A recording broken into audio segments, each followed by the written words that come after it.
Salut les amis, pour la journée de ce samedi 19 novembre, j'ai sélectionné 11 matchs que je vais analyser rapidement avec vous et à la fin, je vais vous donner mes différents coupons pour la journée. Donc restez à l'écoute. Hier, on a fait un bon résultat et j'espère qu'aujourd'hui, on fera également un très bon résultat. Donc, je vous prie de suivre la vidéo jusqu'à la fin parce qu'en fait, je vais enregistrer les coupons pour que vous voyez les numéros, pardon, les numéros des coupons. Voilà, vous voyez les coupons pour ne pas en fait pénaliser ceux qui ne sont pas dans le groupe Telegram. Cependant, dans le groupe Telegram, nous jouons quelques lives quand il y a possibilité. Donc, je vous invite à rejoindre le groupe Telegram en regardant simplement dans la description. Alors, il va aller très rapidement. Le premier match va opposer Dnipro face à Shakhtar Donetsk, c'est à 11h. C'est au niveau de l'Ukraine. Ça va être un pari individuel qu'on va tenter.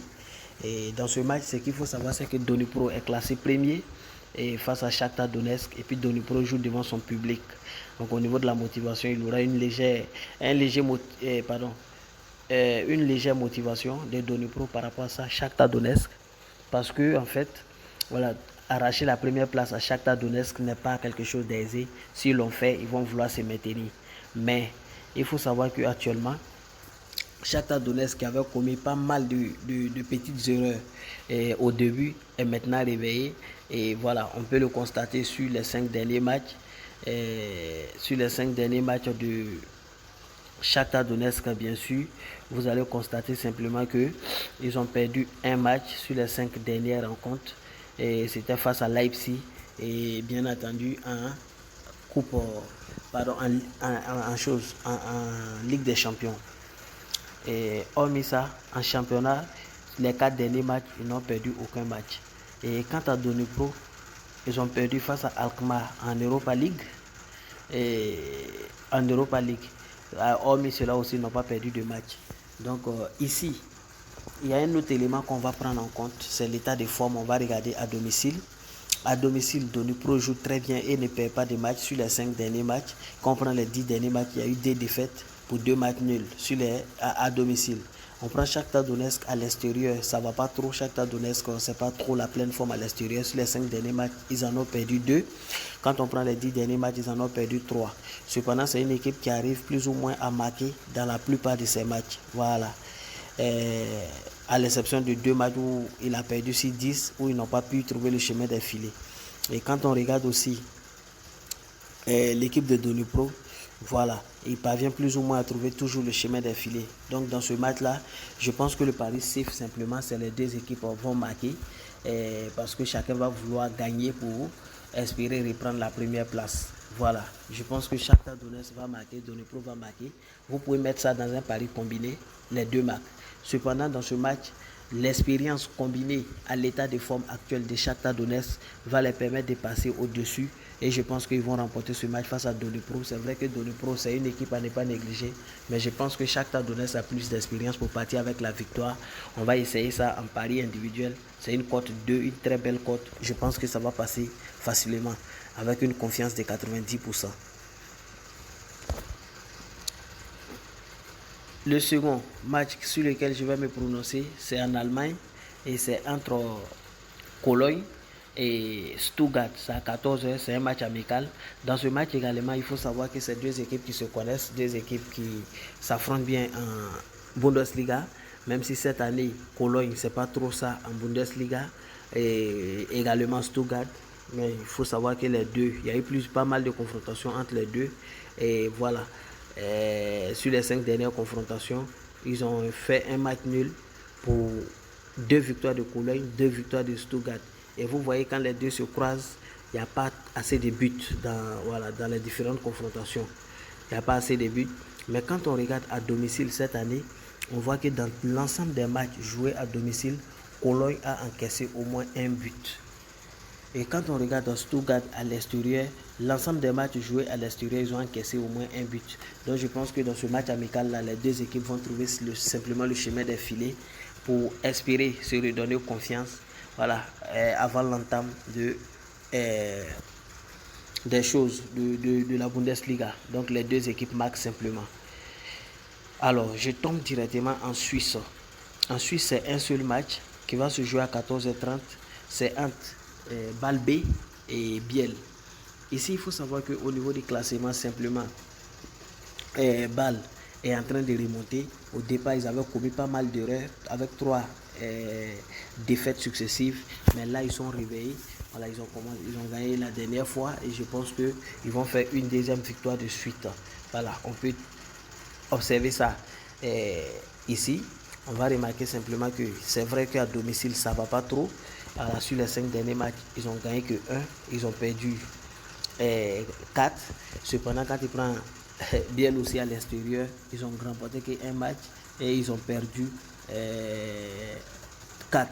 Cependant, quand ils perdent, ils encaissent beaucoup. C'est pourquoi je pense que Bâle va profiter de la faiblesse défensive de Biel pour remporter une deuxième victoire de suite devant son public. C'est une très belle cote. Je pense que ça tourne autour de 1,70. C'est une très belle cote à tenter également en pari individuel. Alors, on tombe aux Pays-Bas. À 15h30, il y a un match qui va opposer Den Bosch face à Venlo. Ça, c'est en seconde division.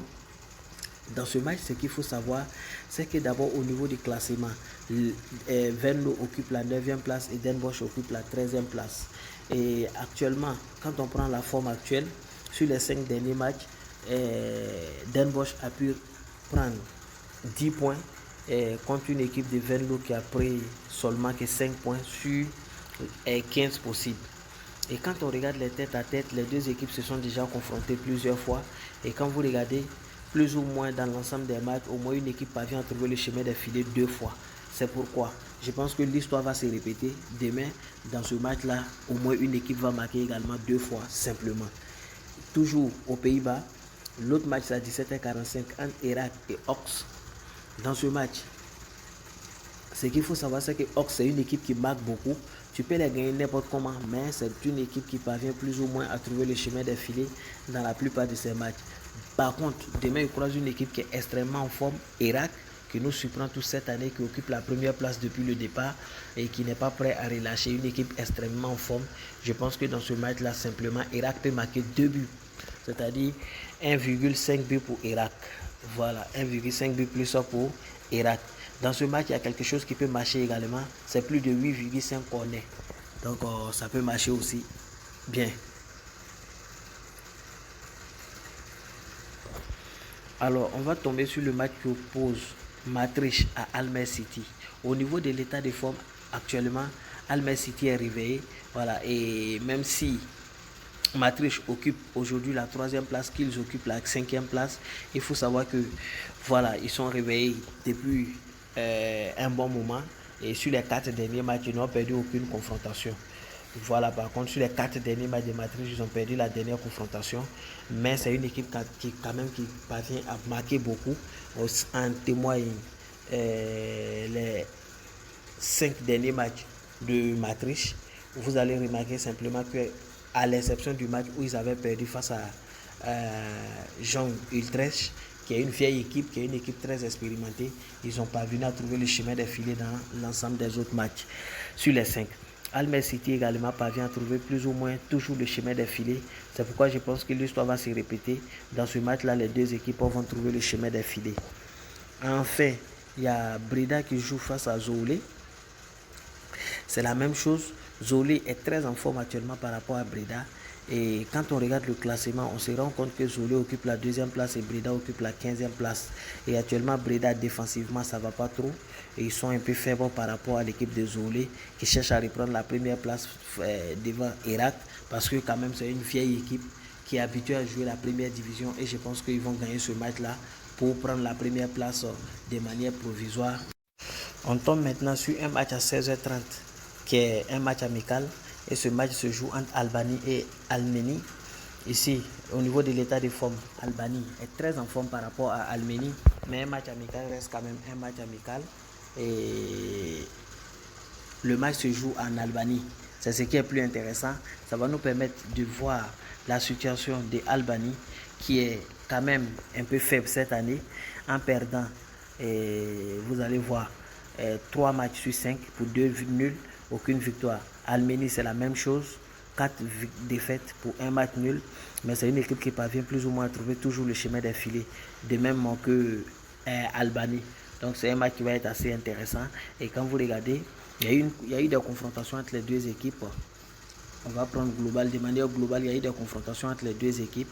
Et vous allez remarquer que sur les 5 dernières confrontations, Albanie a remporté 3, Arménie a remporté 1 pour un match nul. Donc Albanie reste quand même au-dessus de Arménie. C'est vrai qu'en équipe nationale, aucune équipe n'est négligeable. Cependant, il faut savoir que l'Albanie reste quand même légèrement au-dessus de l'Albanie.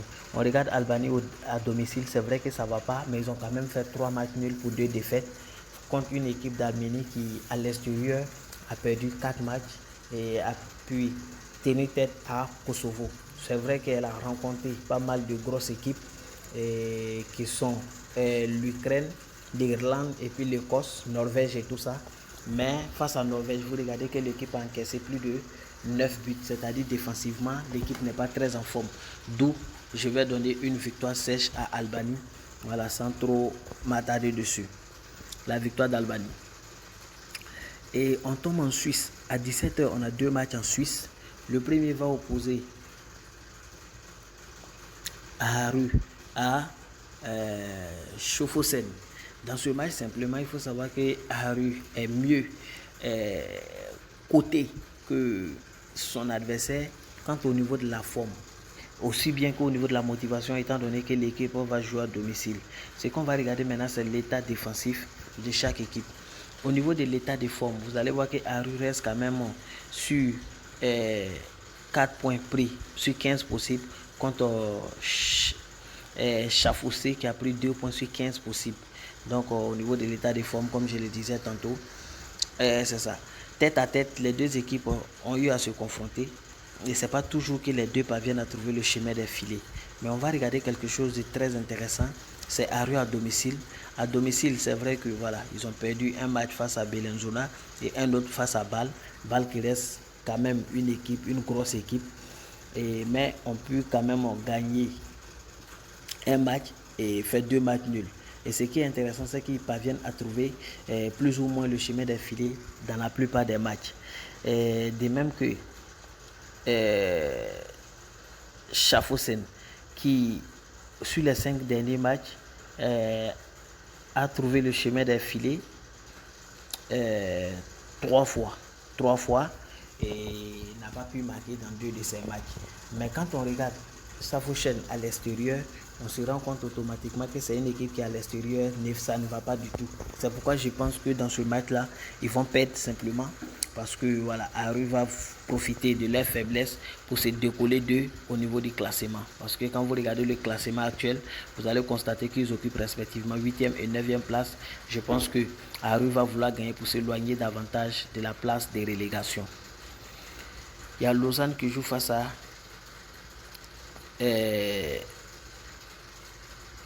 Everton.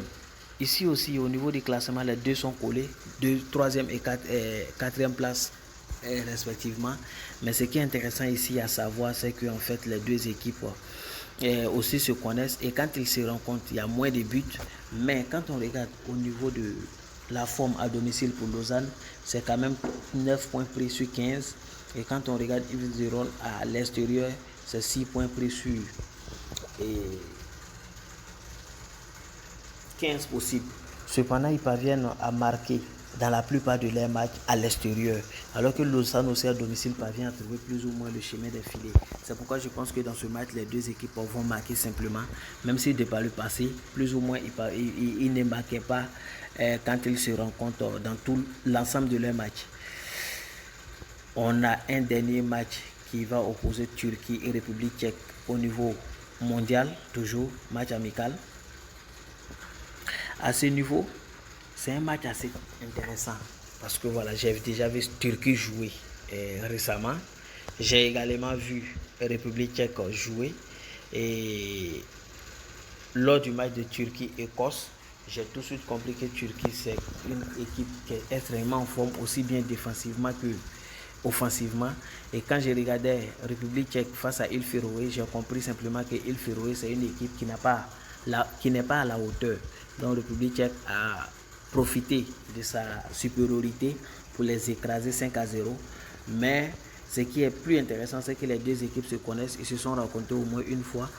Et quand ils se rencontrent, sur les 5 dernières rencontres, c'est 2 victoires pour Turquie, 2 victoires pour République tchèque, 3 victoires pour Turquie et 2 victoires pour République tchèque. Et à domicile, Turquie reste quand même une équipe très solide qui parvient à marquer dans l'ensemble de ses matchs à domicile, mais a perdu malheureusement un match face à l'Italie 3-2. Donc comme vous le constatez, ils arrivent à marquer au moins 2 buts dans l'ensemble de leurs matchs. Voilà, vous pouvez regarder sur les 10 derniers matchs, vous allez constater que c'est une équipe qui parvient à trouver le chemin au moins 2 fois. Et République tchèque, c'est la même chose. C'est une équipe qui marque beaucoup, mais qui encaisse également. Mais à l'extérieur, l'équipe n'est pas trop en forme. Et je pense que Turquie va gagner le match. Ça, c'est mon pari individuel. Mais mon pari combiné, dans un pari combiné, on va mettre une équipe qui va marquer 2 fois simplement. Et je pense que ça peut passer. Dans ce match également, je vois plus de 8,5 corners, ce qui est faisable. Donc, ainsi prend fin les différentes analyses. Je vous reviens avec mes différents coupons de la journée. Alors, vous avez ici mon premier coupon qui est composé de 2 événements. Le premier, c'est en Ukraine, entre Dnipro et Shakhtar Donetsk. Et le second, c'est un match amicaux des clubs, Cologne face à Stuttgart. Et les deux buts dans le match. Et le premier match, c'est les deux équipes marquent simplement. Donc, c'est côté 1,96. Chacun mise ce qu'il peut miser. J'enregistre le coupon. C'est R7K1X. R7K1X.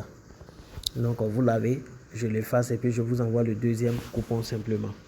Alors, le second coupon de la journée est composé de 3 événements pour une cote 2,25. Le premier match, c'est entre Hertha et Bayern Munich, 1860. Le second, c'est entre Bâle et Biel. Et le troisième, c'est entre Irak et Almelo. J'ai déjà expliqué tout ça, je ne vais plus revenir dessus. Et je vais enregistrer le coupon également pour vous. C'est SKL1X. SKL1X. Alors, mon troisième coupon, vous l'avez, coté à 2 pour 2 événements. Entre Turquie et République tchèque, 2 buts dans le match. Entre Anderlecht chez les femmes et Leuven, les deux vont marquer, puis il y a 3 buts dans le match simplement. Donc je vous reviens avec une très grosse cote qu'on va tenter également, mais en allant doucement. Laissez-moi enregistrer ça d'abord pour vous donner en fait le numéro. Excusez-moi. C'est BPM1X. BPM1X. Vous avez. Alors, mon dernier coupon, c'est une cote 43 pour 8 événements. Je pense que ça peut passer. Ça peut passer. J'ai déjà expliqué la plupart des événements qui sont compliqués.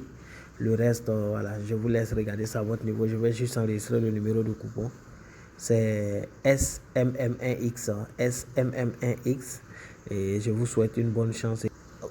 Dans le groupe Telegram, je vous invite également, avant de vous quitter, je vous invite à vraiment rester connecté. On va jouer quelques lives demain en fonction de ce qu'on va voir sur les premiers matchs. Merci et bonne journée.